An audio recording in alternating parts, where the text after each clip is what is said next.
जय शिवराय मित्रांनो, मी सुशील कैलास गणोरे. स्वागत आहे तुमचं पुनश्च एकदा नवीन मोहिमेमध्ये. मित्रांनो, आपण ज्या गडाची आज मोहीम घेतोय तो आहे औंधा किल्ला. औंधा किल्ला तसा चढाईसाठी थोडासा अवघड किल्ला आहे. मध्ये साकळ्या वगैरे लावून त्याच्या साह्याने आपल्याला वरती जावं लागतं. ते नंतरचं बघू आपण, पण किल्ल्याची माहिती थोडीशी बघूया आपण. किल्ल्यावर गेल्यानंतर आपल्याला काही बरेचसे अवशेष आहे, पाण्याचे टाके वगैरे, दरवाजा, त्याच्यानंतर एक छोटंसं गुवे टाईप पण आहे. असे बरेचसे अवशेष बघायला मिळतात. आपण या किल्ल्याचा थोडासा इतिहास बघू. थोडासा डीप इतिहास आहे याचा. 14व्या शतकामध्ये या किल्ल्यावरती बहामनींचं राज्य होतं. त्यांनी म्हणजे किल्ला स्थापनेपासून तर कदाचित 14व्या शतकापर्यंत बहामनी या किल्ल्यावर राज्य करत होते. त्यानंतर जर पुढे गेलं तर 1490च्या दरम्यान निजामाने हा किल्ला ताब्यात घेतला. आता निजामाचं राज्य या किल्ल्यावर जास्त काळ होतं. निजामाने या किल्ल्यावरती 1627 पर्यंत या किल्ल्यावर राज्य केलेलं आहे. म्हणजे हा जो मधला पूर्ण काळ होता, निजामशाहीचा काळ होता या किल्ल्यावरती. 1627 मध्ये मोगलांनी या किल्ल्यावर आक्रमण करून आणि हा किल्ला आपल्या ताब्यात घेतला. आता मोगलांनी आक्रमण केल्यानंतर बराच काळ मोगल या किल्ल्यावर आधिपत्य गाजून होते. म्हणजे 1675 मध्ये ज्या वेळेस मोरोपंत पिंगळे नाशिक मोहिमेवरती होते, तर त्या काळामध्ये मोरोपंत पिंगळेंनी या किल्ल्यावर आक्रमण केलं आणि हा किल्ला आपल्या मराठ्यांच्या आधिपत्याखाली आणला. आणि त्यानंतर 1675 ते 1689 पर्यंत हा किल्ला मराठ्यांच्या आधिपत्याखाली राहिला. हा असा बराचसा इतिहास आहे अजून पण. आता हा किल्ला मराठ्यांच्या आधिपत्याखाली होता, परंतु हा किल्ला 1689 मध्ये मोगलांनी जो फितुरी करून हा किल्ला मोगलशाहीमध्ये नेला. आणि जो श्यामसिंग नावाचा सरदार होता, त्याचं या किल्ल्यावर किल्लेदार म्हणून त्याला नेमणूक केली. आणि 1818 मध्ये ऑब्विसली इंग्रजांनी या किल्ल्यावर आधिपत्य घेतलं आणि काही प्रमाणात या किल्ल्याच्या पायऱ्या सुद्धा उद्ध्वस्त केलेल्या आहे. असा या किल्ल्याचा इतिहास आहे. आता तुम्ही म्हणाल की हा इतिहास कसं खरा मानू शकतो, तर आपला जर मागचा व्हिडिओ होता, पट्टा किल्ल्याचा व्हिडिओ होता, विश्रामगड जवळच आहे इथं, त्याचा व्हिडिओ जर बघितलेला असेल तर ज्या वेळेस महाराजांनी जालनापूर नावाचं शहर लुटलं होतं, म्हणजे आजचं जालना, तर त्यावेळेस ती लूट घेऊन आणि ज्यावेळेस रायगडाच्या दिशेने जात होते, तर संगमनेर जवळील रायतेवाडीपाशी युद्ध झालं होतं मोगल आणि मराठ्यांमध्ये. तर त्यावेळेस विश्रामगडावरती महाराज विश्रामासाठी आले होते. हे तर तुम्हाला आठवत असेल, कारण आम्ही त्या व्हिडिओमध्ये तुम्हाला हा पूर्ण इतिहास सांगितला होता. आणि म्हणजेच तो किल्ला, पट्टा किल्ला, त्यावेळेस मराठ्यांच्या आधिपत्याखाली होता. म्हणजे विशेषतः आपण ते सुद्धा जाणून घेऊ शकतो की पट्टा जर महाराजांच्या आधिपत्याखाली होता तर हा कुठं असेल. अशाच पद्धतीने या किल्ल्याचा इतिहास आहे. आणि हा इतिहास आपण प्रूफ करून देतो की आपण नुसता इतिहास सांगत नाही, तर इतिहासाचा प्रूफ सुद्धा देतो. तर त्याच काळामध्ये हा किल्ला मराठ्यांच्या आधिपत्याखाली होता.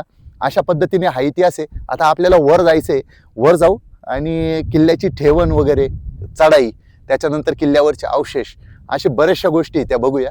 आज आपल्यासोबत आपले कॅमेरामन आपल्यासोबत आहे. पिंपळा किल्ल्याला नव्हते ते अभिभाऊ. स्वागत आहे आपलं पुन्हा एकदा, वेलकम बॅक. चला मग आपण आता चालूया, वरती चढाई सुरू करूया.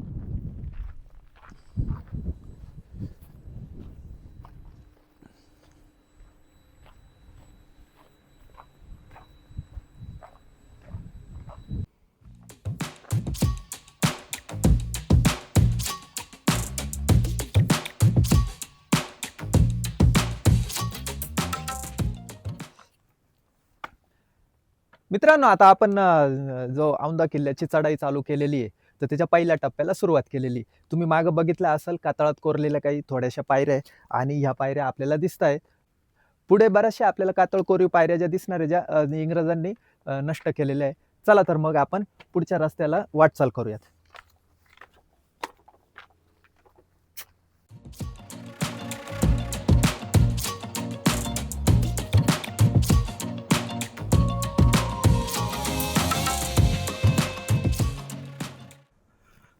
मित्रांनो, आपण ज्या औंधा किल्ल्याची मोहीम घेतोय आज, तर या किल्ल्याला तुम्ही याल कसं?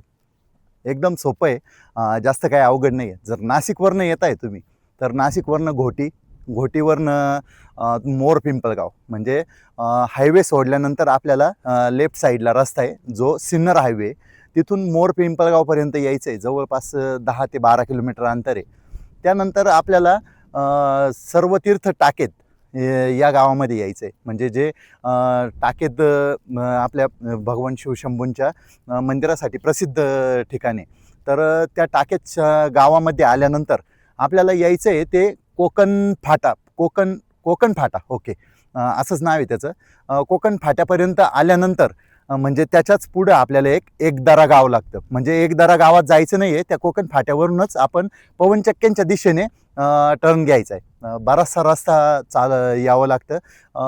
माझ्या मते जवळपास 15 ते 20 किलोमीटर अंतर टाकेतपासून पुढं आल्यानंतर आपल्याला हा कोकण फाटा लागतो. आणि या फाट्यापासून मध्ये आल्यानंतर पवनचक्क्यांपाशी 2 रस्ते लागतात. एक पट्ट्या किल्ल्याच्या दिशेने जातो आणि एक खराब रस्ता वरती, म्हणजे खराब रस्ता पूर्णपणे 8 किलोमीटरचा रस्ता आहे जो खराब आहे, परंतु आपल्याला या किल्ल्याच्या पायथ्याशी घेऊन येतो. काही अडचण नाही. आपण 2 व्हीलरवर जरी आला, जास्त काही जंगल नाही आहे, थोड्या प्रमाणात आहे, आपण येऊ शकता. 4 व्हीलर असेल तर अजून अतिउत्तम, त्रास कमी होईल. आणि आपण या जवळ आल्यानंतर जिथं आपण गाडी पार्क केली तिथं येऊन आपण या किल्ल्याची मोहीम चालू करू शकता. एकदम उत्तम किल्ला आहे. आपल्याला अजून वरती जायचं आहे, किती उत्तम आहे वर गेल्यावरच कळेल. चालूया आपण पुढे.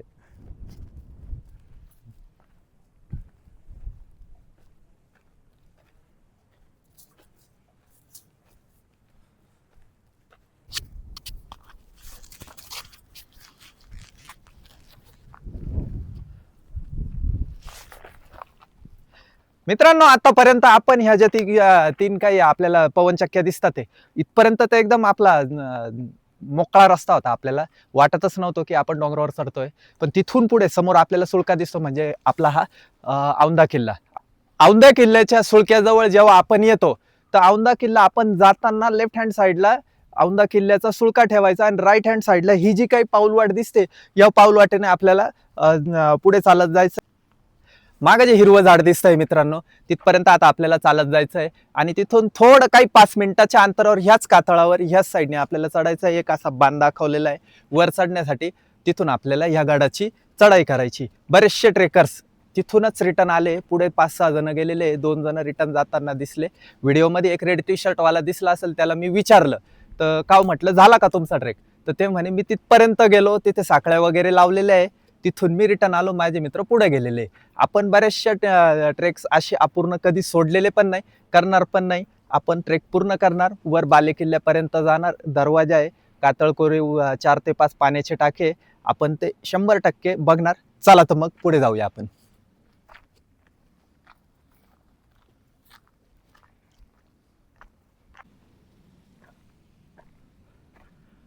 तर मित्रांनो, आपण अभिभाऊंनी मागं जे सांगितलं तुम्हाला की झाड आहे मोठं, ते हिरवं झाड जे दिसत होतं, त्याच्याच मागच्या बाजूने ज्यावेळेस आपण आलो तर छोटासा बाण आहे.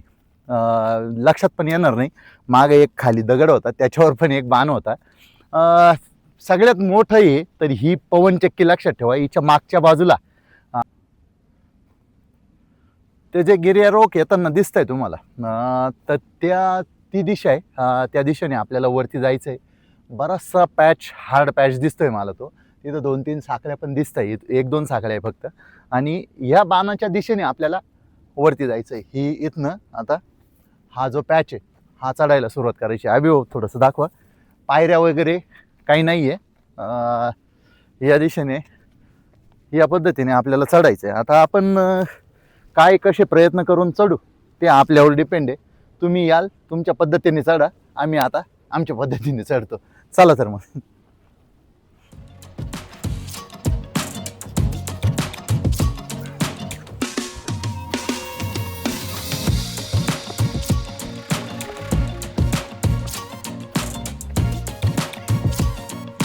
उलट तुम्हाला हे घेऊ वाटलं का? मित्रांनो, हे आमचे आता वरून आलेले गिर्यारोहक आहे. तर नाव काय तुमचं? शिवा शेळके. कुठून आले तुम्ही? जालना. जालन्यावरून. मगच मी तुम्हाला बोललो की महाराजांनी एक जालनापूर नावाचं शहर लुटलं होतं. जे पट्ट्या किल्ल्यावर महाराज विश्रामासाठी आले होते, तर त्यावेळेस जालनापूर नावाचं शहर लुटलं होतं. हे त्या गावावरून आलेले. तर कसं वाटलं तुम्हाला वरून आला आपण? अवघड आहे, एवढा पॅच अवघड हा. आहे थोडा. म्हणजे हाच पॅच अवघड हो, आहे, बाकी अवघड आहे. व्यवस्थित आहे. व्यवस्थित आहे. वरती काही अवशेष वगैरे नाही, वर एक गु आहे जुळी पडलेली. हा. बस बाकी काही नाही ते. आणि आणि जुने पाण्याचे टाके वगैरे पाण्याचा टाका नाही, दरवाजा? दरवाजा नाही. तर अशा पद्धतीने काही अवशेष आहे त्यांच्यामध्ये. आपण असे पण वर जाऊन बघणारच आहे. चला तर मग, धन्यवाद सर.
मित्रांनो, इथपर्यंत आपण जो काही रिस्की पॅच होता तो 20% चढलेलो आहे. पण इथं हा जो पॅच बघतोय, इथं बऱ्याचशा प्रकारे आपल्याला साखळ्या दिसत आहे. पण जो आपल्याला हरिहरला रिलेट करतो आपण, हरिहरचा 80 डिग्रीच्या पायऱ्या आहे, सेम तशाच प्रकारच्या इथे पण पायऱ्या असतील. इथं हे दिसत आहे तुम्हाला जे सुरंग लावलेले आपण जे होल करतो ड्रिलने, तशापैकी होल करून इंग्रजांनी ह्या पायऱ्या सुद्धा नष्ट केल्याचे इथं आपल्याला अवशेष दिसतात. खाली पण बघितलं आणि इथे पण बघतोय, प्रत्येक ठिकाणी साईडला जशा हरिहरला हात धरण्यासाठी खोबण्या आहेत दगडांमध्ये कातळात कोरलेल्या, तशा पण या पण पायऱ्यांसाठी खोबण्या आत्ता पण अस्तित्वात आहे. फक्त पायऱ्या ह्या इंग्रजांच्या काळात त्यांनी सुरुंगांनी तोडलेल्या आहेत. चला तर मग आता ह्या साखळीच्या सहाय्याने पुढे जाऊ आपण.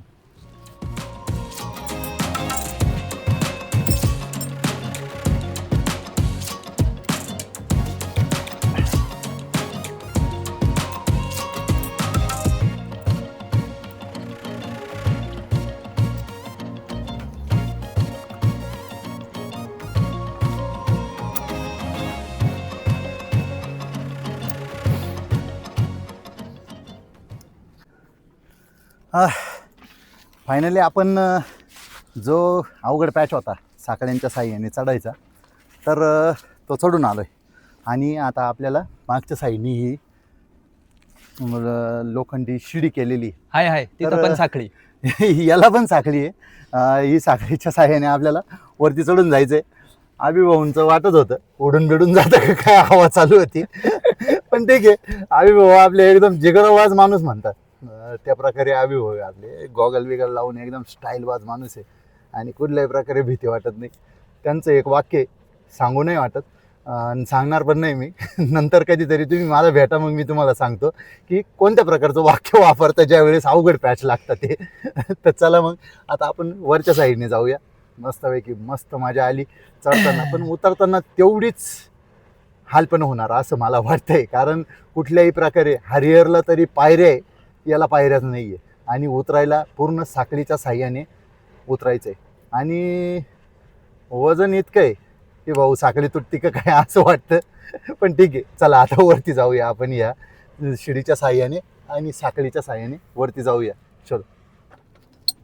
ओके बर का?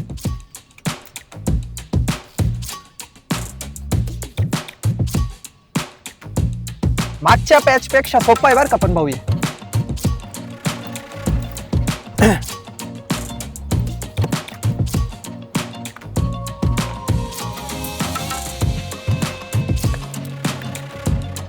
पायऱ्या आहे सगळ्या, एवढी शिडी चढल्याच्या नंतर सगळे कातळ कोरीव पायऱ्या आहे. चला तर मग वर जाऊया.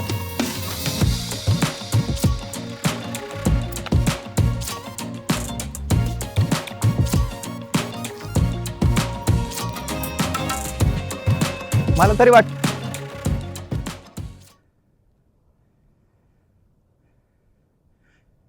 मित्रांनो, ज्या पद्धतीने मी तुम्हाला खालीच बोललो होतो की वर जाताना एक गुहा पण लागते. हीच ती गुहा आहे जिच्यात आता पूर्ण दगड पडलेले आणि मध्ये जाण्याचे कोणतेही चान्सेस नाही त्याच्यामध्ये, पूर्णपणे लॉक झालेली आहे ती. आता ही गुहा कशासाठी वापरत येत असेल तर कदाचित गडमाथ्यावर जाण्यासाठी, वरून खाली येण्यासाठी, किंवा शत्रू जर पुढच्या बाजूला जात आहे तर वरून खाली येऊन आणि त्यांच्यावर आक्रमण करण्यासाठी वगैरे अशा प्रकारे ही गुहा वापरत येत असेल. आता वापर नक्की काय तो आपण फक्त अंदाजच वर्तवू शकतो, दुसरं काही सांगू शकत नाही. अशा पद्धतीने या गोव्याचं आपण आता बघितलेलं आहे. वरती जाऊया. मी दरवाजा वगैरे ऐकलं होता, परंतु तसं काही इथं पाहण्यात नाही आहे. एक गुहा दिसली, जो थरारक पॅच आहे या किल्ल्याचा, तेवढा आपण क्रॉस केला आहे. आता वर जाऊ, वर बघूया. हवा खूप चालू आहे, ड्रोन शूट घेता येतं की नाही मला एक काळजी पडलेली आहे की ड्रोन शूट घेता येतं का नाही. आता आपण वर जाऊ आणि बाकीचे अवशेष बघूया.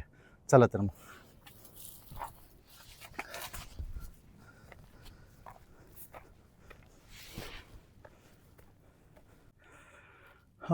फायनली आपण गडमाथ्याच्या दिशेनेच आलेलो आहे. हा समोर दिसतोय तो गडमाथा आहे. आपला भगवा ध्वजसुद्धा फडकताना दिसतोय तिथं.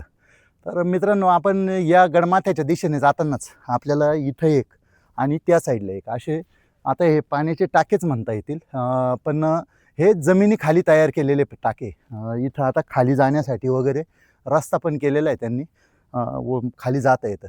आता अजून एक गोष्ट सांगू इच्छितो मी, की जर आपण या किल्ल्यावर येऊन आणि वास्तव्य करू इच्छित असाल, म्हणजे नाईट ट्रेकिंग म्हणतात त्याला, तर करू शकतो आपण इथे येऊन. आणि निवाऱ्याचं स्थान आहे इथं. पण मागच्या व्हिडिओत मी बोललो होतो की सकाळी या, दिवसभर ट्रेक करा, मोहीम करा आणि संध्याकाळी सुखरूप आपल्या घरी जा, तेच व्यवस्थित राहतं. कारण अशा परिसरामध्ये जे हिंस्र प्राणी आहे ते खूप फिरत असतात. तर सांगता येत नाही की ते इथपर्यंत आले आणि आपल्याला त्याची अडचण झाली तर सांगता येणार नाही. तर इथं हे 2 टाके मी खालीमध्ये पण जाऊन बघितलं, थोडंसं मधल्या साईडला कोरलेलं आहे. आणि हे एक टाकं आहे. अभि थोडंसं मध्ये जाऊन आहे ना, एक दाखवा की मधल्या साईडला कोरलेले टाके कसे असतात.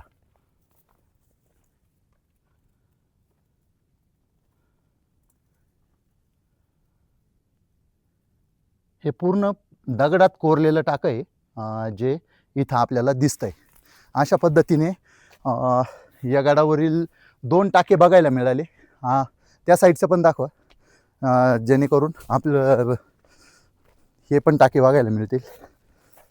या साईडला पूर्णपणे इकडे एक मोठं टाकं आहे मागच्या साईडला कोरलेलं. म्हणजे पूर्ण हे सगळे टाके दगडात कोरलेले टाके. आता या टाक्यामध्ये पाणी भरलेलं आहे, या टाक्यामध्ये पूर्णपणे पाणी भरलेलं आहे. इकडनं एक आहे, इथं पण दगडात कोरलेलं टाक. म्हणजे इथले 4ही टाके दगडात कोरलेले टाके.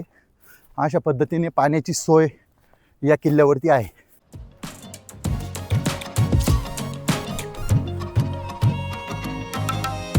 जेवण चाललं का मित्रांनो?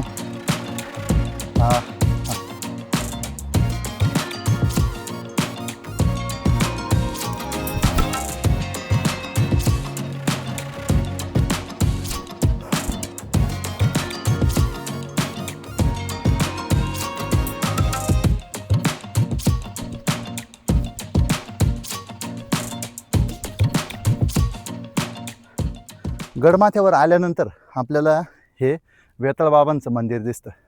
इथं आल्यानंतर आपण दर्शन घ्या. इथं भगवा ध्वज पण फडकतोय आपला, जे मराठ्यांचं प्रतीक आहे. आणि इथून आपण दर्शन घेऊन आणि बालेकिल्ल्याच्या दिशेने जाऊया. इथे काही अंशी आपल्याला एक तटबंदीचे पण अवशेष दिसतात. समोरच आपल्याला तिथं भगवा ध्वज दिसतोय, तो फाटलेल्या अवस्थेत आहे, पण तिथं आपल्याला तटबंदीचे पण काही अवशेष दिसत आहे. तर आता आपण वर जाऊ आणि काय अवशेष आहे अजून तर ते बघण्याचा प्रयत्न करू. चला तर.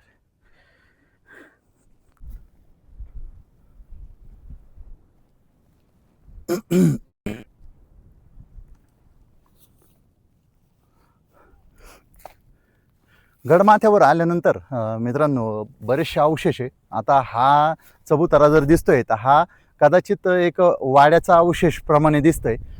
एक चौकोन दिसतोय आपल्याला.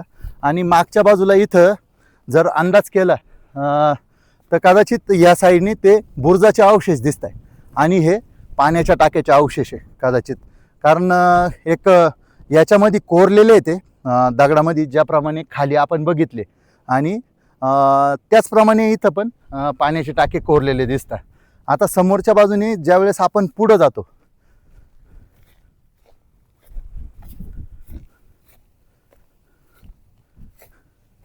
मी थोडंसं थक्क झालो, ह्या साईडला आलो, तर इथं ह्या साईडनी उतरण्यासाठी पायऱ्या वगैरे, या पायऱ्यांनी आपण आता खाली जाऊन बघूया की हा मार्ग कोणता आहे नक्की.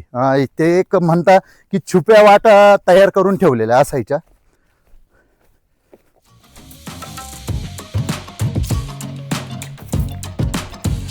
हाच तो मार्ग. अभि आपण खाली जाऊया.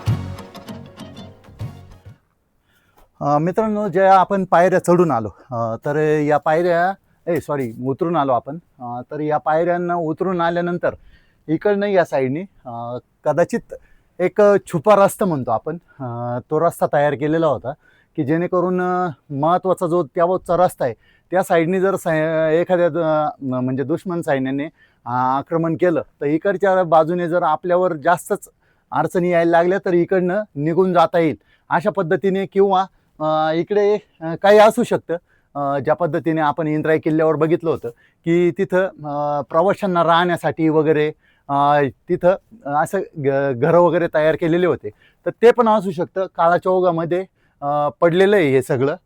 तर बघूया, अंदाजच वर्तवू शकतो, कारण हा 350 पावणे 400 वर्षाचा इतिहास आहे, तर तो आपण उलगडण्यासाठी अंदाज वर्तवण्या व्यतिरिक्त आपण काही करू शकत नाही.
अशा प्रकारे मित्रांनो आपली गडाची पूर्ण मोहीम पूर्ण झालेली.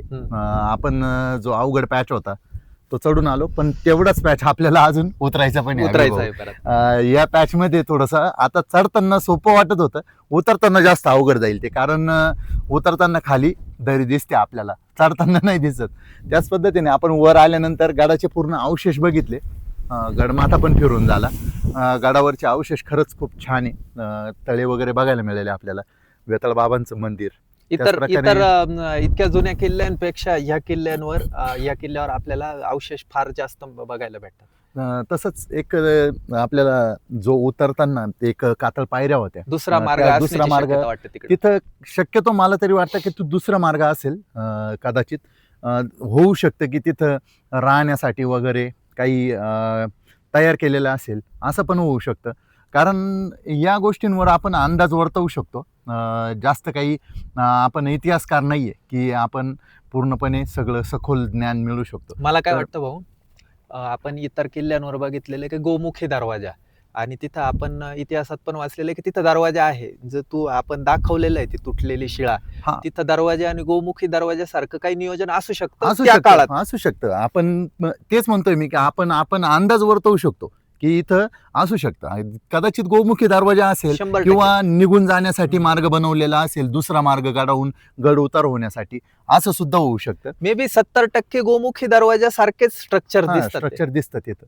त्याच पद्धतीने आपण बाकीचे पण अवशेष बघितले, काही थोड्या प्रमाणात इथं आपल्याला जे तटबंदी आहे, ते थोड्या प्रमाणात बघायला मिळाली, जास्त काही नाही. पण इथं या गडावरती जे पाण्याचे टाके ते जमिनीखाली बनवलेले कोरून, म्हणजे हो. पूर्ण दगड कोरून आपण बनवले पाण्याचे टाके बघितले. एक साईडनी गुहा पण बघितली, मोकळी गुहा होती, वास्तव्य करू शकतो आपण तिथं, राहू पण शकता. त्याच पद्धतीने पुढच्या बाजूनी गेलं तर तिकडे 2 पाण्याचे टाके खोदलेले होते, मोठे पाण्याचे टाके होते. आणि एक महत्त्वाची गोष्ट या गडावरची एकच आहे की 1818 मध्ये ज्या वेळेस इंग्रजांनी या गडावर ताबा मिळवला, तर पूर्ण ज्या पायऱ्या आहे त्या खोदून काढलेल्या आहे या गडाच्या. कुठल्याही म्हणजे खाली पण 2 ठिकाणी आपल्याला पायऱ्या दिसतात, पण ज्या वेळेस आपण गडाची मोहीम सुरू करतो, का जो सुळका चढायला सुरुवात करतो, तिथं पायऱ्याच नाही. पूर्ण पायऱ्या सुरुंगाने फोडलेल्या आहेत तिथं. साखळीच्या साह्याने वरती आलेलो आहे, तेवढंच आपल्याला साखळीच्या साह्याने खाली जायचंय. बघू आता किती कसं आपण कसरत करून जातो ते बघूया. तसं काही नाही, भीती वगैरे तर नाही वाटत, भीती आता संपलेला आहे तो विषय. तर मित्रांनो, इथपर्यंत जर व्हिडिओ बघितला असेल तर नक्की व्हिडिओला लाईक करा, व्हिडिओ शेअर करत चला, जेणेकरून ही माहिती इतरांपर्यंत पण पोहोचेल. आपण सगळ्या माहित्या ज्या पुरवतो त्या ऐतिहासिक माहिती असतात आणि पुराव्यासह आपण माहिती देतो. असं नाही की आलं आणि काहीतरी सांगितलं आणि निघून गेलो. तुम्हाला या गडाची माहितीसुद्धा मी पट्टा गडाचा इतिहास सांगून आणि या गडाची माहिती दिलेली आहे, म्हणजेच माहितीला आधार आहे. अशा प्रकारे आपण माहिती देतो. तर नक्कीच व्हिडिओ शेअर करत चला. आणि भाऊ, व्हिडिओ तर नक्की तुम्ही शेअर तर करणारच आहे. ह्या साईडला इथे सबस्क्राईबचं बटन आहे, सबस्क्राईबचं बटन दाबल्याच्या नंतरून खाली घंटीचं लोगो दिसतो, त्याने जेणेकरून आपल्याला ऑल व्हिडिओचं नोटिफिकेशन दिसतं. घंटी दाब म्हणजे सबस्क्रिप्शन तर घ्याच, सबस्क्राईब तर कराच, परंतु घंटीसुद्धा वाजवत चला, जेणेकरून आपल्याला आमच्या व्हिडिओचे नोटिफिकेशन मिळत जातील. ज्यांनी पण घंटी वाजवली नसेल, आमच्या चॅनलला जा आणि तिथं जाऊन आपण वेगवेगळ्या गडकोटांचे व्हिडिओ बघू शकता. तर मित्रांनो, आता हा व्हिडिओ आम्ही इथेच थांबवतो. ही मोहीम पण आमची पूर्ण झालेली आहे आणि आता आम्ही गड उतार होण्यास सुरुवात होणार आहे. चला तर मग, जय शिवराय. जय शिवराय मित्रांनो.